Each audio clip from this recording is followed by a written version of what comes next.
Let's bring in Jeff Mason, White House correspondent for Reuters. Good to see you, my friend. And I know you were at the DNC this week. What are your biggest takeaways? I sure was. Lots of takeaways. Certainly the energy that I've seen out on the campaign trail with Vice President Harris was very, very present in that convention hall. For her, also for Joe Biden at the beginning of the week when he gave his kind of valedictorian speech as well, for the Obamas, for the multiple speakers who came through. It was a capstone to what has been a whirlwind 4+ weeks since Vice President Harris ascended to the top of the ticket, including making hundreds of millions of dollars, bringing in tons of new volunteers, and bringing in a lot of new supporters. And this was their time to showcase that and her chance to take center stage while the world was watching on Thursday night. Yeah, 100%. It wasn't all a bed of roses, though. The vice president did use her acceptance speech to address the war in Gaza. That is a topic, as you well know, Jeff. It has divided the Democratic Party. Let's take a listen. President Biden and I are working to end this war such that Israel is secure, the hostages are released, the suffering in Gaza ends, and the Palestinian people can realize their right to dignity, security, freedom, and self-determination. In fact, pro-Palestine protests were simultaneously happening outside that arena. How significant was this moment, Jeff? What's been the reaction on both sides of the issue? Well, I think a couple of things, Alex. Number one, it underscored the importance of that issue for her as the Democratic candidate, as the Democratic nominee. She needed to address it, and she did. I will tell you that from my own observations and reporting of covering both President Biden when he was at the top of the ticket and now Vice President Harris, that there's certainly a contrast in how she can get through speeches and rallies without being interrupted. On the trail, she's not getting the interruptions that President Biden did from pro-Palestinian supporters. And I think that is at least in part because she has set a different tone on the issue, even though her policy on the issue and her position on the issue is absolutely aligned with President Biden. Her tone has been different, and that tone came out a little bit differently in that speech and that clip that you just played as well.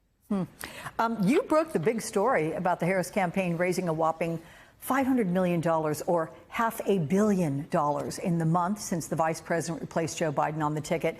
Do the Democrats expect donations to continue at this stratospheric pace or, settle back into Earth's orbit? I think it's hard for me to say whether they expected it, but they're certainly pleased. And that, money is not everything, but money is a reflection of enthusiasm. And it gives them an ability to do things like advertising, like preparing for the Get Out the Vote efforts and working on the Get Out the Vote effort already now, moving into the fall. It is something that they hope will continue. But you also heard from Vice President Harris, as well as people around her, and I think that would include donors, that they're trying really hard not to get complacent because this is still going to be a tight race. The polls show it's going to be a tight race. But certainly that figure was huge. And it is a sign of how much things have changed in the last month with Vice President Harris leading Democrats. And it's a sign that momentum that really jumped up in terms of money coming in right after she announced her candidacy has continued. So we'll see if that continues to continue, as it were. But so far, it's looking good for her financially. Do you know how they plan to keep the momentum going? I mean, logistically or the specific plans, like this is our focus?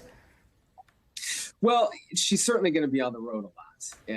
Although, you said that she's got some downtime this weekend. I suspect just, perhaps she slept in. I can tell you I did. Oh, I'm sure that's about it. Yeah. But she's probably working on debate prep because that's the next big thing for her. The debate prep, a potential interview coming up, but also in terms of broader strategy, she wants to engage with voters. She wants to get people excited about her and about her campaign in the swing states. So she's going to be on the road a lot in between doing these other things. Can we talk about President Biden, who got that 5-minute roar of a standing ovation and the repeated thanks throughout the 4 days for his career, his presidential term and accomplishments? You were there. What role will Biden serve for the campaign? Yeah, I was on the floor for his speech at the very end and saw when Vice President Harris came up on stage afterwards. And, that relationship and the affection between them is certainly real. In terms of what role will he play, I think that's still a little bit TBD. There's no question that he is still very popular within the party. His approval ratings actually ticked up a little bit after he stepped aside, but they're not so high that he's necessarily advantageous as a campaigner for her in the swing states. I think that they're waiting to see at the campaign how his poll numbers move a little bit. He has said he intends to help. Certainly, he'll do some fundraising. He's indicated he'll do some campaigning in Pennsylvania already, which is a state that he spent a lot of time in as a candidate and, for that matter, as president. And I don't think he spent more time in any other state in the country than Pennsylvania since ascending to the presidency. That's strategic, and there's a reason behind that. So they'll probably try to deploy him there.